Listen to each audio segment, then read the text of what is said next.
Hello, my name is Aditya, and today I'll be performing the experiment on RIP. RIP stands for Routing Information Protocol.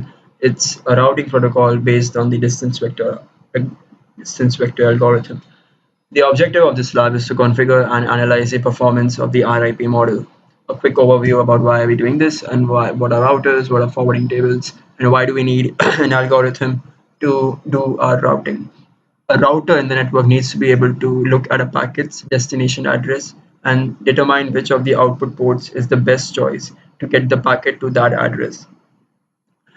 The router makes this decision by consulting a forwarding table. The fundamental problem of routing is how do routers acquire the information in their forwarding tables. Routing algorithms are required to build the routing tables and hence forwarding tables. The basic problem of routing is to find the lowest cost path between any two nodes where the cost of a path equals the sum of all the edges that make up the path. Routing is achieved in most practical networks by running routing protocols among the nodes. The protocols provide a distributed dynamic way to solve the problem of finding the lowest cost path in the presence of link and node failures and changing edge costs. So in for this particular simulation, we're going to make two scenarios.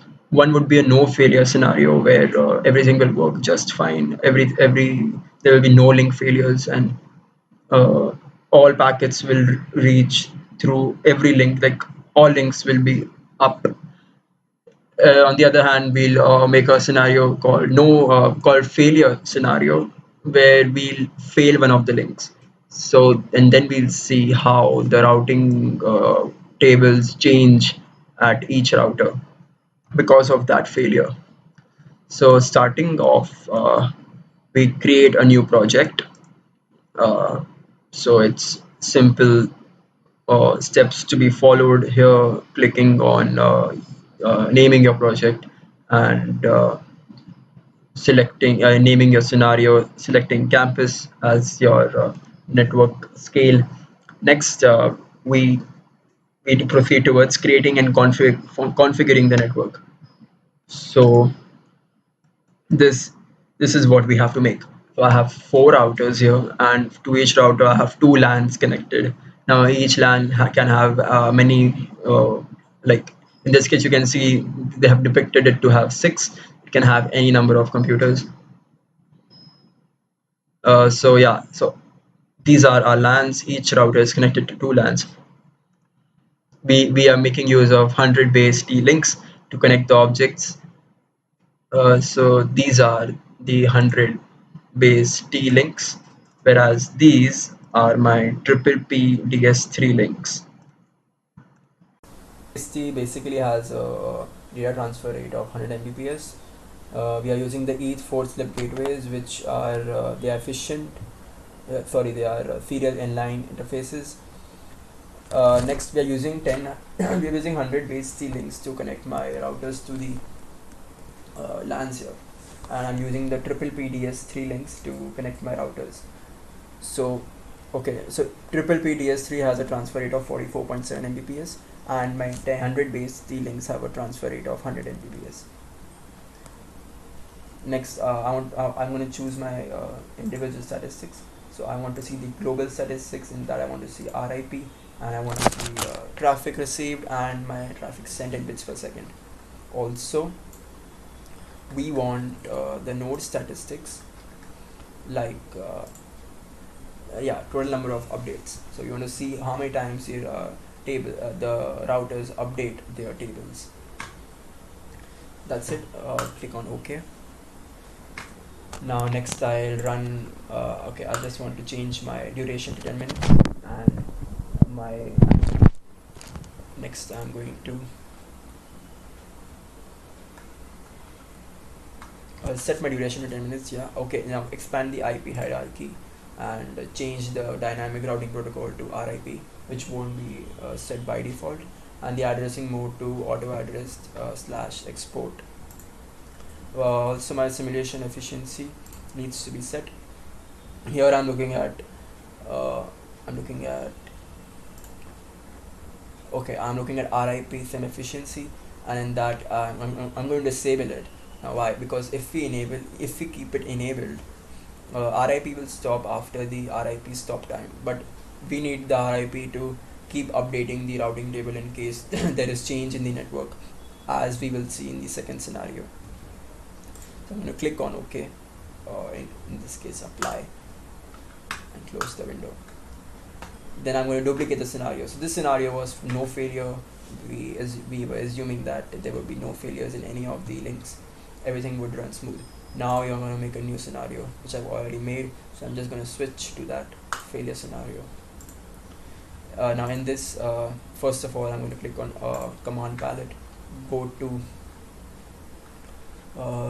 utilities, and in utilities I'm going to drag the failure recovery model and put it on my workspace. Sorry, it's failure recovery object.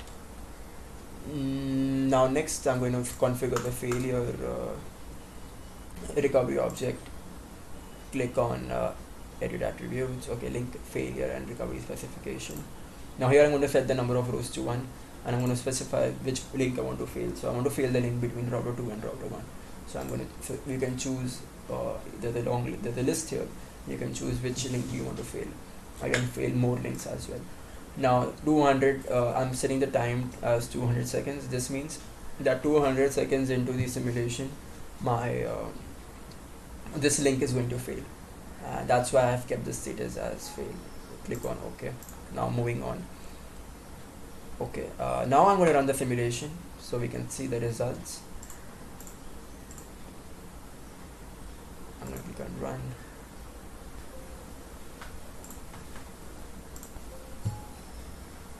And this is what I'll get. Current project, no failure in both cases. Click on global statistics. I want to see the object statistics.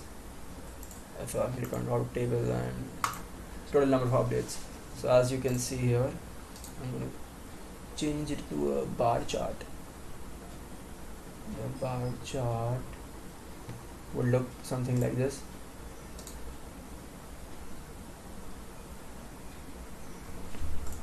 The bar chart will have a total number of updates, which are going to be high in case of failure scenario. Yeah, so as we can see, as expected, the link had failed in our failure scenario. So that's why there are going to be a lot of updates in the tables. There are going to be 8 updates around this time, about 3 minutes, and approximately at 3.8 or 9 minutes, there are going to be like 4 updates in the routing tables. Now, at the beginning, it's going to be same because when the simulation started, the number of updates was same for a no failure scenario as well as a failure scenario. Next, we want to look at the run. We want to see the routing tables, right? We want to see what does the routing tables contain. This is it. So we can see the various destination addresses listed here. We can see the next hop address of my router, which is I've selected router 1. So for router 1, these are the for packets leaving out of router 1. These are the next hop addresses, and the outgoing interface means which link did I use, which links have the packets gone through.